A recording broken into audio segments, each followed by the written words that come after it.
MBA hopefuls, you are live on MBA Waves. My name is Lucrezia, your host with Bara Sapir, streaming live on LinkedIn, Facebook, and YouTube, talking all things business and education. This week, we are talking all about the GMAT. Episode 104 is the spotlight on the GMAT Focus Edition. With us, we have Sara Strafino from GMAC. She's the Director of Market Development. I'm going to introduce her in 1 second. But first, how you doing, Bara? I'm back. I'm away from the East Coast where I'm the first time, which was so great. It was also awesome to meet you for the first time at the AGAC conference. Like, we've known each other for over 2 years from doing MBA Waves. Like 2 years in person for the first time here in New York City at AGAC, which was fantastic this year. As I said, we have today, how are you doing, Sarah? Hi, very well. Thank you for inviting me, Eric. And hi, Bara. Super hi, nice Sarah. to meet you. Yes. Do you want to introduce yourself a little bit? Like, tell us your role at GMAC, where you are, what you do. Tell us all about it. Yes, absolutely. So I'm part of the GMAC Europe team, and I'm based in London. And my role is market development, which means I work with schools around Europe and help them access GMAC solutions for schools. I also work with candidates that are interested in learning more about the GMAT exam, and I'm here today, in fact, for GMAT Focus. I've been working at GMAC for the last 12 years, and before that I was in student recruitment, marketing, admissions roles in several institutions in the UK primarily. So it was that experience that led me to explore other opportunities. And I landed at GMAC, where I have this very interesting role. I can look at the overall industry. I can look at everything that happens across the world. I'm really passionate about higher education in general and graduate management education in particular, which I discovered probably more by chance, and it took me not long actually to kind of understand how special it is, because I enjoy working with people that aspire to become a leader or to improve their leadership skills and to make a difference. So that is what really makes me so passionate about graduate management education.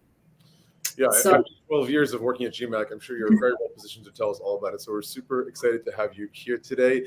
We're going to talk about the soon-to-be released GMAT Focus Edition, as you know, and today we're going to get into what you can expect on the new version of the test, how to best prepare for it, and how to decide whether to take the old version or the new while you still can. And if you like today's episode, don't forget to give us a thumbs up, give us a like, and subscribe to stay on top of all of the latest videos from MBA Waves.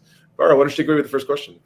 Sure. I have to say, I wish I was a fly in the room at all the meetings that GMAC was having and talking about how to really create the new test, because there's a lot of differences between this test and the new one, and there's lots of things that overlap. But I'm curious about what the schools or GMAC had hoped for in this new GMAC, in the new GMAT Focus. Yes, and that's a great question. So, of course, the first thing I want to say, this is not about GMAC waking up one day and say, okay, we are going to do this exam shorter. No, this is the result of a lot of thinking and a long process. So that's the first thing to say. And then the hope or the reason, the key reason to do this and the key reason why we embarked into this is because we want to make the journey towards business schools, towards graduate management education a little bit smoother. So we want to bear in mind, how the needs and the situation of candidates has changed. And we also want to keep in mind the needs of schools that they need to have a tool that allows them to benchmark candidates coming from different experiences, walks of life, education systems, but still something that enables candidates to have a smoother and quicker journey, if you like, to business school. So that was the key reason why we did it. And why the name Focus?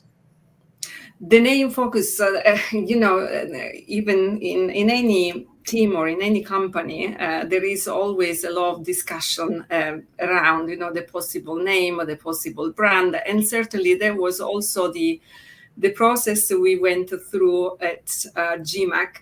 We felt the name Focus fully reflects the intention of the exam to be focused on the skills that matters the most to business school. It's a streamlined, is a more friendly assessment. So the name Focus was the winner when we were, looking at the various possibilities. What were some of the losers?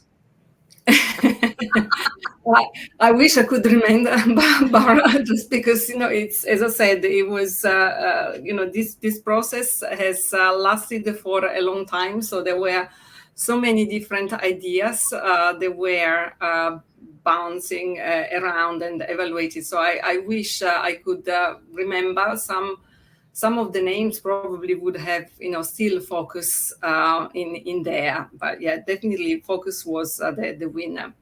Okay, so if I'm at AGAC in Europe and you're at AGAC in Europe, will you see if you can bring them? I feel like that would be a really good late night bar conversation. Yeah, definitely. I think that it would be like, it almost seems like a very industry specific SNL skit, right? Like talking about all the names that GMAC had tried out. In fact, some of my colleagues at the National Test Prep Association, I think that we would actually have fun with that. So I'm going to get back to you. Yeah, definitely. We can perhaps make some GMAT style sort of questions to see if we can guess.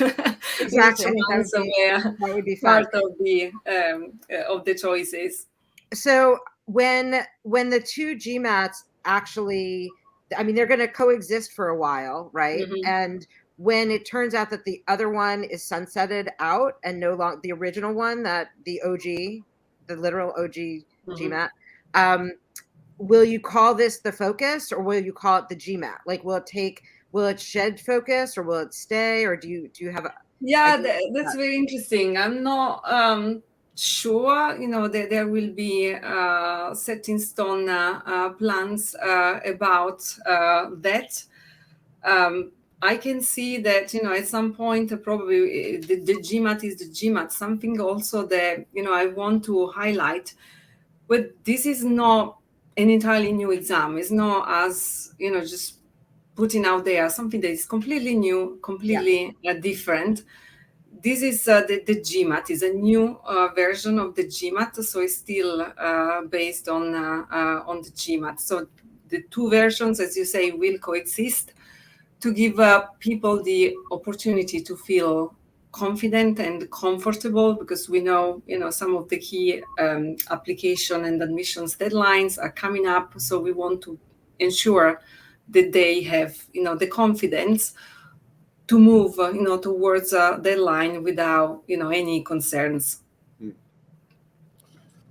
So just to hear it officially, when is the new version finally going to be rolled out and available to take? Do you have an exact date yet? So no exact dates. Hopefully, they will be released as soon as we are moving towards the dates in which candidates will be able to register, and that's end of August. So 29th of August, and at that point, candidates will be able to register for autumn appointments. So my guess is, as the registration timeline approaches, there will be more information about the exact dates. And I anticipate perhaps, the other question that is usually asked about the timeline. the two versions of the exam will coexist till early 2024. If you kind of think of the application cycles and some of the popular application timelines, you can imagine that the intention there is not to disrupt the application cycle. So we will operate in such a way that candidates can choose what type of test they feel more comfortable with. I think many of us have been hearing in the industry like the fourth quarter of the year is when it should be available. Mm-hmm. You can sign up for it, as you said, at the end of August, right? Mm-hmm. So sometime September, October, November. Okay, so it's not totally defined. I'm also wondering, is it still in testing mode? Maybe you can't answer that. No, definitely. I mean, at the point, if if registrations are available from 29th of August, you can imagine at the point you are registering for specific dates. So the first dates will be available, and of course. It's like dates around the world in the test centers in particular will depend on the testing centers operations. Okay. But before we jump into that, Bara, I just wanted because I wanted to be sure I heard correctly. Did you say the former version, the current version, will be available until January or June 2024? That was June, right? I thought June, but no, it's early 2024. So when the current version of the GMAT will coexist with the GMAT Focus till early 2024. We say Q1. I like I prefer saying autumn or early 2024, so people have immediately clear what we are talking about. I think GMAT say Q1 2024, so let's call it early 2024. Okay, noted. I'll pop that on the screen. So I don't know if you can answer. I don't know if you. I'm just going to ask it. Are you going to be pulling from the same database the questions from the new and the old? Like, are there going to be questions that are commingled between the two tests, and then the separate sections like data insights? Those things come from a different data pool. So the GMAT bank of questions is the GMAT bank of questions. For the new GMAT Focus exam, is not just the new construct has recalibrated the questions, so it's not just a rejiggling of the questions moving from one section to another. In terms of new GMAT questions, that's a continuous process for us. So new questions are continuously developed and tested. So for some time, the two tests coexist, and the two tests will take questions from the GMAT bank of questions. Got it. That's good to know. Are there any? I'm going back to this this idea of like the things that you threw out that you didn't use. I'm curious if there's anything that you tried that you wound up saying, no, we're not going to include that in the new edition, like something that seemed like a good idea that you were like, we're not going to include that. And for that, I would probably need to check the recording of the numerous conversations that our research companies had with schools. I'm sure that a lot of things are usually thrown in the mix, but they didn't come to the point where we tried and tested and we excluded them. But as I said, I would be curious if there weren't ideas that were thrown there. I've been at GMAC for 12 years, so one thing that I don't have the facts, but I would be surprised if I didn't see is I occasionally, every now and then, there comes this topic of soft skills assessments combined with the GMAC. I mean, I've been at GMAC for 12 years. this was a topic when I started, and it still is. But we kind of, we've always kept, the soft skills separate from the critical thinking, critical reasoning skills. Sure. Sara, when we were speaking earlier, we were chatting before the show, you mentioned how the score report has some new features and some more detail that sounds like it's really interesting and can really help, especially if you're retaking the test. So can you run through how scoring is going to work now? I think this is really interesting. Yeah, that's a feature that I really loved, because one of the key objective of the new GMAT Focus was that it has to be more insightful for both the schools and the candidates. The candidates will get more information on how they have performed on the exam, and that will be included as part of the score report that they get. So they will get visuals on how they are performing in the different sections of the exam. So they will see, the percentile rankings. They will also get an analysis of how they are performing in the sections in terms of questions that they are answering correctly or incorrectly, and the timing. Time pressure analysis that will give them, helpful insights on which part are they struggling with, what kind of questions they are struggling with. So that, I think, will be very helpful, and it's something that the candidates will value quite a lot. Sure. Speaking of scores, I was just wondering how we can translate or convert. Like, I'll mention that the GRE is an alternative test that many schools also accept, and there are these conversion tools. There's websites where you can sort of like plug in. So speaking, apples to apples, the current GMAT to the new Focus Edition, how can students and schools alike convert in their minds the scores? Yeah, and that's a great question. And I was smiling because I remember, when some of these questions came up with the psychometricians teams, and they told us, you can't talk about conversions because the tests are, different. So we can look at concordance tables, which look at percentiles. So you are comparing, in fact, the percentiles. You are not comparing the scores. And that's why the GMAC has provided for both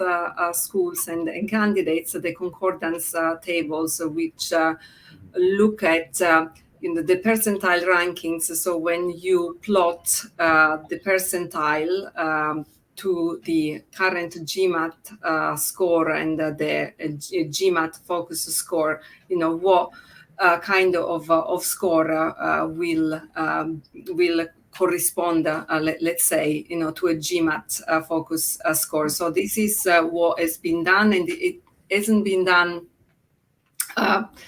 arbitrarily. So the psychometricians have gone through and analyzed the results of 5 years worth of test takers and GMAT examinee performance, and have come up with their mathematical models that produces the concordance table that you can see now on our website. The score, the total score scale has changed. I always say, to both schools and candidates, please don't think that this is just about adding a 5 at the end of the number. It's much more than that. You might not know, like, the maximum score was always 800, and now with the new Focus Edition, it's 805. In case you didn't know that already. So sorry, just to make sure not everyone knows that. The new would be total out of 805. And the thing is that, like, even though GMAC is saying you can't exactly convert between the two tests, the reality is the 800 total score model or high score model is something that people have been comfortable with for a very long time. So they're inevitably going to rely on that and try to convert in their minds so they can reassure themselves, like, okay, I've done well or not. And schools will do that too. So I think the concordance table is really helpful. But I wanted to give you back the floor to continue what you were saying. Excuse me. Yeah, that's absolutely fine. So it's, I was just about to mention actually, that the new score scale between will be within 205 and 805, and that has been done also to enable both the schools and candidates to understand immediately, that that's a GMAT focus score. Because if you think that GMAT scores are valid for 5 years, there will be a bit of time in which the GMAT scores from the classic GMAT will coexist with GMAT focus score. So that's a immediate way in which a school of a candidate can see that's a GMAT focus score. Mm-hmm. Okay, right. Mm-hmm. That's smart. So in terms of scoring, so I should say, Sarah, I've been teaching or involved with the GMAT since since around 1992, like a really long time. I don't personally teach it so much anymore, but I can do it in my sleep, and I love the test. I find it to be engaging and super fun. I was around when it first switched on to become a CAT test, so I'm very familiar with it. The SAT is turning into a CAT format now, and so I'm very comfortable with it. What I don't understand, and I haven't gotten a straight answer, and I'm hoping that you will provide one, is because of the new format where you can actually go back and change answers, how does the CAT adapt to that? I have a question. You have to say what a CAT is. Okay, computer adaptive test. I mean, yes. I think that's the translate. I know Eric and I have this thing about me and acronyms. So we have this ongoing. I make acronyms all the time, and it's a normal thing. It's a new thing. So computer adaptive test. So for those of you who are listening, the process is that the test is actually, it's a dance. We often talk about the whole process being a dance, but it really is a dance in that if you answer correctly, it's like choose your own adventure. Like you'll get a particular question. If you choose a wrong answer, you'll get a particular question. I'm curious, does it get so far as to say, like, if you choose a particular wrong question, do you get a particular new question? I don't know how finite the adaptations go and how meticulous it is, but I'm curious if you can talk about that a little bit. Yeah, absolutely. And that has required a lot of study and analysis by the GMAC psychometricians team.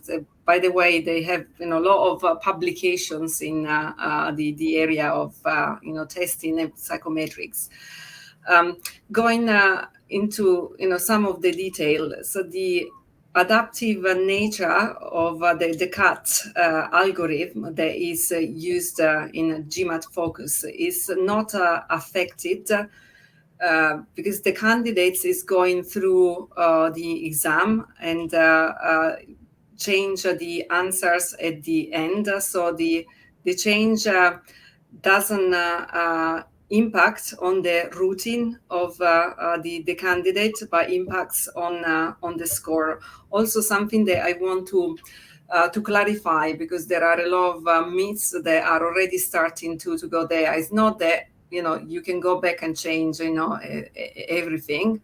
That's not the case. Also, because I wonder if it would be really possible given the time pressure, but you can review and sign for a review all the questions that you like, but then at the end of the sections, you are only allowed to review a maximum of 3 per section. Right. So that's how it works. So in summary, they are going through the section, so they are reviewing all the questions. They can change up to 3 at the end. The routine is not impacted, so it's the score that will be impacted. And I know we've already started to receive questions from the test prep industry. Actually, will the candidates? What will the candidate do? Will they change the score? Or will you have studies on what happens if they change and not change or not change? Will they help them improve the score? So of course we will have at some point all sorts of studies.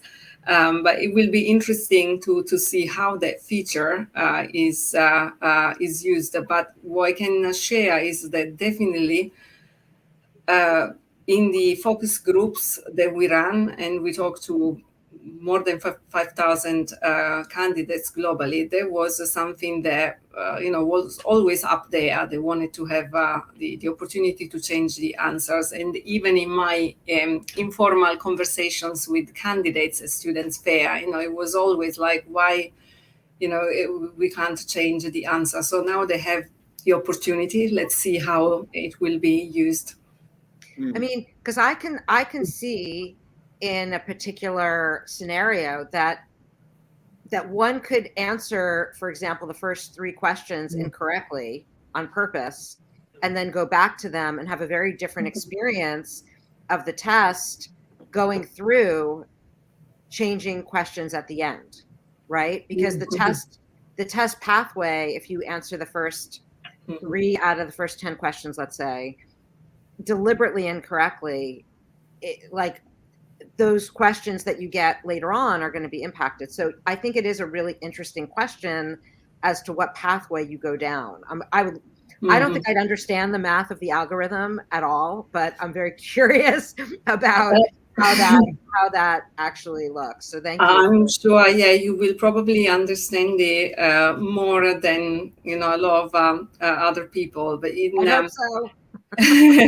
in terms of because I look at these kind of things also from, let's say, a sociological point of view. So I'm curious to see, will that feature be used, and how will be used, how many questions they will end up changing. The psychometricians think that perhaps will be 1 or 2 questions that candidates will be able to change, also based on the time, because it's still time pressure. Yes, we have reduced the time, reduced the questions, but still the pace needs to be maintained to go through the questions that they have in the amount of time that they have. So I think we'll invite you and colleagues back to talk about what your findings are after it gets rolled out. I think that'll be super interesting, right, Eric? Don't you think that would be 100%. Really amazing? Have you come? You're based in the UK. I'd love to have you maybe join us for the EGAT conference next year. We'll see about that too. We would love that. And speaking of EGAT, you were speaking about the rumors before that circulate. It reminds me of one of the conversations or during one of the panels at last week's annual EGAT conference, and people were like, admissions directors were like, "Stay off the blogs." Like advice you would give, like, stay off Reddit, man. It is like the world's #1 source of fake news. Basically, like people think they're getting the inside scoop, and just like the rumor mill turns and circulates, and you never know what kind of information you're going to get. The best place to go in terms of this test is the GMAC website, and like webinars like this or shows like this, where somebody who is officially working there can share the real info. All right. Wow. That said, I really want to know, like, why did GMAC decide to cut the writing section, like the AWA, right? That was something distinct about the GMAC. I know not every school looks at that very much. Some schools really focus on the raw, the quant, and the verbal. Nonetheless, I think that's an important piece, or was. So what's the story? Yeah, the story is that we listened to the school, what was more important to them.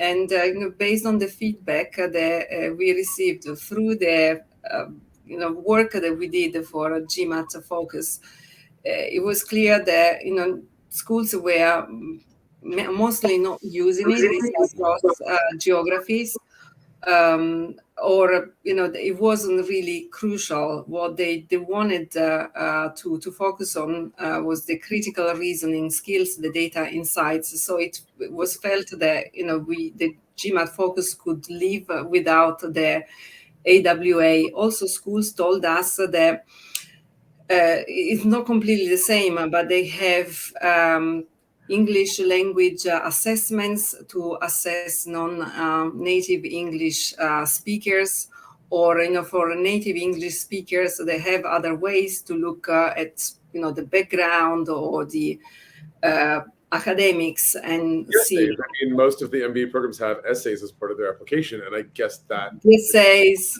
The essays as part of the application. I also must say, again, in the 12 years I've been at GMAC, maybe I've come across 2 schools that really use the AWA in their application process, and I'm not even sure that they do it now. So it's based on customer needs and what matters the most to schools. So as a former admissions recruitment person, like I would get the question a lot, like, does your school like actually look at this? And to be fair, mostly not where I used to work. And, because they would say, okay, well, if not, then I can, dedicate that time to other sections. So that's, if you're saying pretty much 2 schools in your 12 years of experience, that's pretty important, I guess. Like, and you probably can't comment on this, but I'm thinking, like, if you're taking the old version of the test still up until next year, early next year, like, just forego the writing section if most schools are not looking at it. It's going to be phased out anyway. But it would be good for that candidate to ask the schools specifically. It doesn't matter. Yeah. It's a great question to answer, and it's something that I get asked by candidates a lot when I'm at student fairs. So because also the AWA or the integrated reasonings don't feature in the total score, they are not used to produce the total score that they see at the end of the current GMAT. A lot of candidates say, "Oh, then I'll just keep it." They're like, okay, you can, but not sure skipping things. What the broader message that is sending to the admissions directors, and whether if you find someone that is picky like me, whether that person would like somebody that doesn't do the work completely and entirely. So, but that's a brilliant question for the admissions directors at business schools. I would still encourage candidates to do all the parts of the exams. Well, they've paid for it anyway. Probably if they take the GMAT Classic, they may give more attention to quantitative and verbal, of course. That's the nature of things. But please, just do the exam, because there are certain things, certain messages that not completing things, you maybe unintentionally send. Got it. Okay, good advice. Thank you. So I actually have a follow-up question about this, which is, I know that schools did not necessarily look at the score of the AWA, but wouldn't, if a student got a 1 or a 2, wouldn't they raise eyebrows? I mean, they might not actually factor it in, but what we've told our students is, like, just get a 4, 5, or 6. Like, just do well. Like, and I was really surprised that, I mean, GRE is going to have 1 essay still, I believe, but I was really surprised because it's really the only in the moment writing that the schools are going to see as compared to a really polished essay. So I was super surprised. What'd you say, Eric? Maybe video essays. I think they're becoming more and more.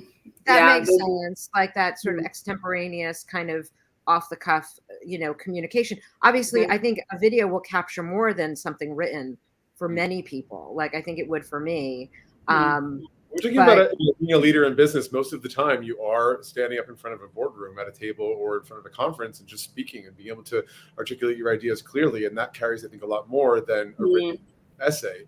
I think most of the time when some executive is writing something, they're more likely having some executive assistant do the writing for them. So, I feel like of course. A lot of discussions about, where written communication is going. What the needs will be in that area. Certainly, with regard to GMAT focus, the key needs for schools and how they told us throughout the focus groups, the advisory groups that we run, is the need to assess the critical reasoning skills and the data insights, which is now part of GMAT Focus, and is also part of the GMAT total score, is a reflection of that. That makes sense. So speaking of changes, like why did GMAC cut out the geometry and sentence correction sections then? Yeah, that's again, it's a similar answer, because the schools feel geometry is not really relevant to what most people do in their workplace or even at business schools, unless there are very specialized sectors. So that's the key reasons are still around the current needs in terms of business schools, and also what roles people will end up in once they complete business schools. True. So I guess the sentence correction, I had always thought of the sentence correction. You've now made my book obsolete. I just will say, I have a sentence correction book out, and I spoke to my co-author yesterday. I'm like, our book is obsolete now. And we were upset about it because we found sentence correction actually really fun. I'm thinking about my book series too. Like I have a chapter about the GMAT. Changes, but so yeah. That's yeah. So, but what about the reading comprehension? Are you changing the length of the passages? Is the word count going to change? Are they going to be different kinds of reading comp?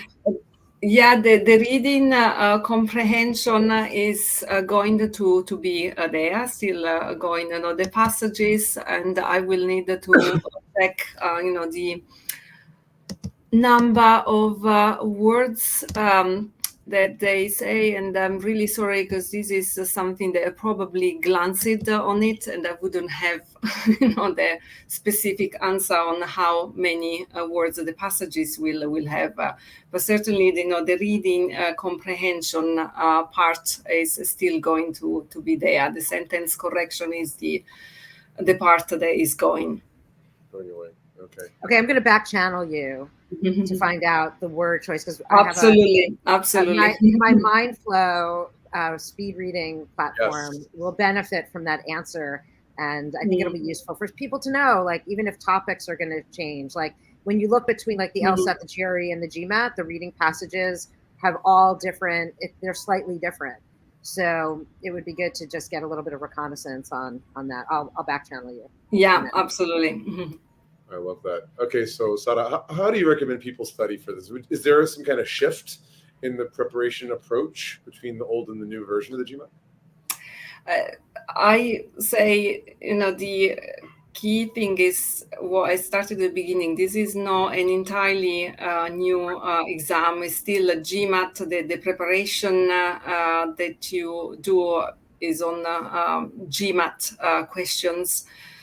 So people that are starting to study now, they can decide what version of the GMAT that they want to take. Please check with the business schools, if you have in mind certain programs. Well, the majority of them, most schools I'm talking to, they will accept both version of the exam. But as an educator, I need to say, please check with them. In terms of preparation, if you start with GMAT Classic preparation, you will have the exam available till early 2024. So if you are planning to apply within the time frame, the GMAT Classic, as we call it now, is going to be there. If you decide that you want to just start with the preparation for GMAT Focus, at the end of August, you will be able to choose the testing dates. You can start with either test, and then you can try the other and see which one I'm doing best. We have the preparation materials, so they are already available for GMAT Focus. But whatever preparation in any format you start, it won't be wasted. And actually, whilst the two exams coexist, you have another opportunity to try to reach the target score. Bear in mind, though, that the number of maximum attempts doesn't change, it doesn't increase just because there is a new format of the exam. It's still 5 within any 12-month period, and 8 overall during the lifetime. And very important point. So, okay, 8 lifetime, no matter which edition you've taken. I love the term classic edition. I feel like it's some Greek. Yeah. What about EA? Does EA factor in the totals? The 12 lifetimes EA included? EA, no, the EA is a different exam. So you can take it up a maximum of 2 times in a 12-month period. I think a little bit more within the lifetime. So it's a different exam, so it doesn't work in the same channel of the GMAT. So you have a different number of attempts. The other thing that I would like to say about preparation, because it's actually a question that candidates ask constantly: what's the best way to prepare? Well, the best way to prepare depends on a number of things. We are all different individuals. We have different time pressures, different schedules, but no matter how people decide to prepare, I believe the key thing is to use the official preparation materials, because they are written in the language of the exam. So I always say, even when you go to a test preparation centers, and always make sure that they use, or that you use the official preparation materials. Sure, City Test Prep does. Well, yeah. EA, and really quickly about the EA, just for anyone in the audience who doesn't know what that is, it stands for Executive Assessment. That is designed more for acronyms. Yeah, more acronyms. Not everyone's up to speed. So but also it's fair to note that, especially since COVID, where many programs got more flexible, what kind of exams they would accept, like LSATs, MCATs, Series 7, whatever, waivers, those have kind of went away largely. There's still some flexibility, and what I've seen is some schools still accepting the EA in lieu of the GMAT. And yet, the Focus Edition starts to approach the EA in terms of structure, format, contents, timing. So, do you have any comment about that, about how the new Focus Edition kind of resembles a little bit the EA, with the lack of writing section, lack of geometry, and so forth? The construct of the exams is different. So although the sections in the executive assessment, you still find quantitative, verbal reasoning, integrated reasoning. The executive assessment starts with the integrated reasoning part, and then moves to the quantitative and verbal reasoning. There is no flexibility in choosing the section orders, which you get on GMAT Focus to a greater level than the current GMAT. And also GMAT is a CAT test, computer adaptive testing, and adapts question by question. For the executive assessment is different. It's a section adaptive, so you get an easier or a harder block of questions based on the answers that you've given to the previous section. So there are some blocks or modules or questions that are adaptive, but not question by question. The executive assessment is also a bit shorter than the current GMAT Focus. 80 minutes, right? 1.5 hours instead of 2 hours. And so they have different features. So the key thing is what I was saying earlier, familiarize with the exam format, how they work, try some of these assessments, and always after talking to the schools about what they, may accept for one program or the other. Thank you. I want to parse out, I want to just backtrack for a minute, and for the listeners to understand about third-party materials versus official materials. Mm-hmm.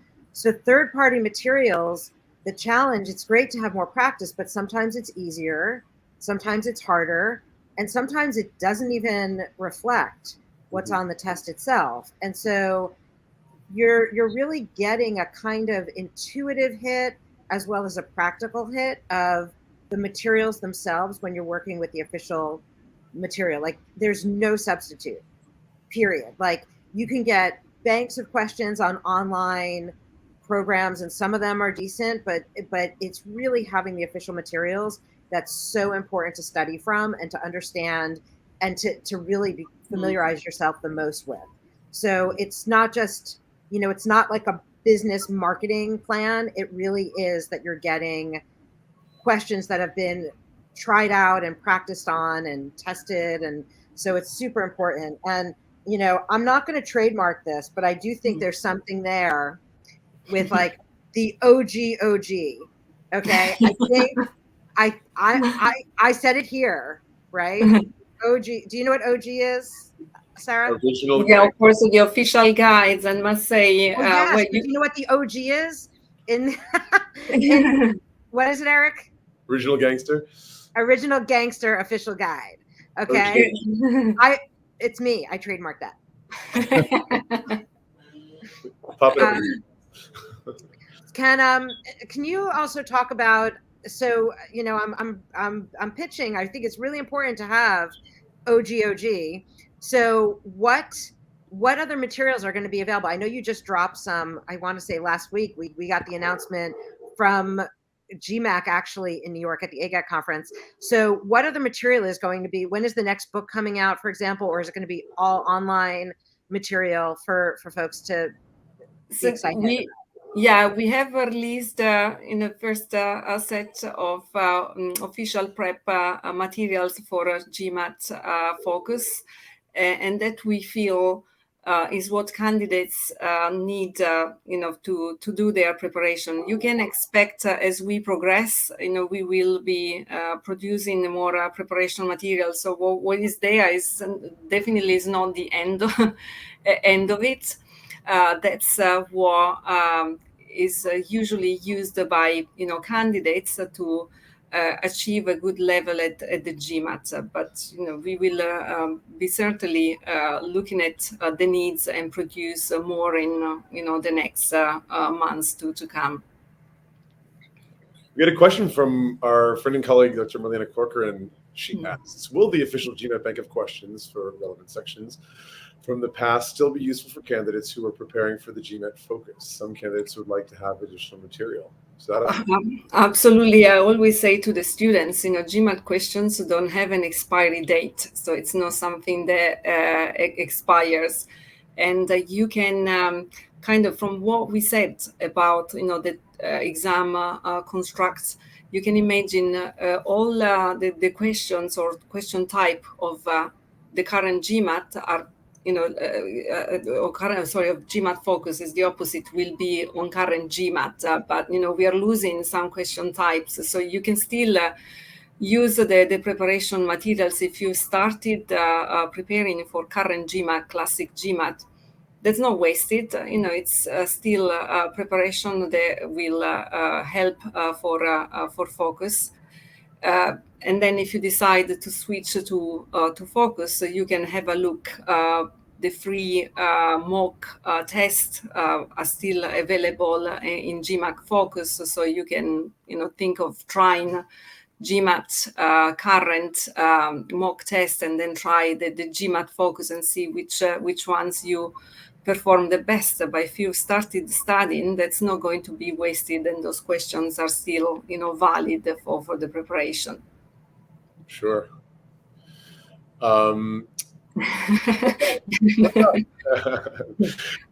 Could you give us a little bit more insight on the data insights section, not to repeat the word? Yeah, that's it's actually, the section that has always made me excited about the GMAT exam, and that's not about just renaming the section. So we had the integrated reasoning part of the exam with the different questions types, the graphics, interpretation, the question types of the integrated reasoning section is still there. And then we have sufficiency type of questions that were, they are now in the current GMAT, and which are now part of the data insights part. And this is based on the needs that we identified at the time when we launched the integrated reasoning part. Is we live in a data-driven world. Data comes in different format, in a variety of mediums. People need to be able to quickly grasp what is relevant to resolve a problem, and that's what the data insights section is there. And it's a mix of critical reasoning skills in different areas. So you're working with numbers, you're working with text, so you're working in different ways. So that's super interesting, of course, for the business schools that asked about the data insights, the data analysis skills. It's relevant to what candidates will do once they become students on the program, and what perhaps they do in their workplace already, and what they will do once they graduate from the program. Makes perfect sense. So taking a wider view, what do you like best about the new version? What I like best about the new version is the candidates' experience. So we've worked a lot on improving the candidates' experience. So they have a lot of flexibility in GMAT Focus. And again, I repeat, I've been here 12 years. A lot of those things were things that I've been discussed along my GMAC journey with the candidates and schools several times. So I like the fact that they can decide what section order they want. So it's 6 different ways of taking the GMAT exam. As I said, I like the fact that they have more insights. So if they want to retake the GMAT, they have more information. So these are the two key things. I also, one piece of information that I want to highlight, the score sending is again more flexible, give more choice. So now there is a bit of a difference between score sending in the test center and score sending in the online exam. In the test center, you need to choose which programs and schools you want to send your scores to before starting the exam. When you finish, you have 2 choices. If you don't like the score, you can cancel it, and then schools don't see it. But that's it. With the new GMAT Focus, so we are aligning the experience to what currently happened with the GMAT Online. So you will receive your score, and at the point you will decide which programs and schools you want to send it to. So if you imagine that candidates usually would have their kind of first choice schools, second choice schools. Now they have the flexibility, so they can share the score that they feel best represent them with the schools of choice. Interesting. That's great. That's it's really I think fantastic that you're taking not only the school's interest into account, but also the candidate. It's really important. Listen, we have about 5 minutes left for today, and we're going to go into lightning round. We have about 4 or 5 questions we still want to ask, if that's okay. So we're just going to go through them quick. So first thing I wanted to ask, what are some of the interesting questions that people are asking, either you directly or that you've heard about? A couple of interesting ones. Yeah, well, besides, I like the why type of questions, so, why the new exam, but there was a quite interesting one that we received during one of the test preparation summits that we do with admissions consultant test prep organizations. So that it was not a question, it was more an observation. So it was because obviously we did all these to reduce the anxiety of the exam and to improve the experience. So some of the people were like, oh, but now candidates will have to choose which section order to do the exam in. They have more choices, so that will create more stress. And part of me is I had a smile because I say, okay, that's quite interesting. That you do something with the objective to to reduce anxiety, and the observation is that may create more anxiety. And to which, my answer was, it's, life is also a matter of choice, and what they will need to do when they are at business school, and then later on in their leadership position is also to make some of these choices. So hopefully, this is also a way, to say candidates, yes, you will need to make choices at some point, and that's how it works with the GMAT. But definitely there was, one of the most interesting and unexpected, perhaps, comments or questions that I totally agree with you. I mean, people will need to make those kind of decisions in the future, but it's all about preparation. And if you know that going into it, you can think about your strategy, your approach. I mean, hopefully everyone taking this test is some significant preparation, and that will not be a factor of stress. But I get why, but too many choices can be a source of anxiety. Like, you go to the Cheesecake Factory, there's like 75 options for dinner. It's like takes you forever to figure it out. Anyway, Bara, we're in lightning round. What do you want to ask? Well, I just want to throw out there, I'm curious if the GMAT has ever considered something similar to the LSAT games section, if you're familiar with that.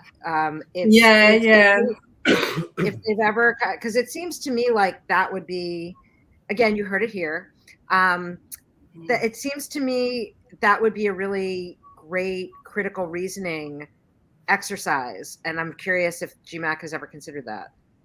Yeah, look, a lot of things have been considered along the way, and will still be considered. It's not the first time that the GMAC has evolved, and I've also learned from my psychometricians colleagues. Well, this is one of these visible ways in which the GMAT has evolved. Yeah. There have been a lot of other ways. So. This is not the end of the evolution. This is, a step in the evolution of the GMAC. So I'm sure that the conversation will still continue, and GMAT will continue to evolve and adapt based on the needs of schools and candidates. And so they may, again, be brought up at some point in the future. I also, this also might be like one of these long conversations that we can't get into, but I'm so curious about how GMAC feels about all of the pushback and challenges to the admissions test situation. Yes, of course. There are different ways in which people get to business schools. Not all of them will go through an assessment of any type. There are different schools and different programs out there.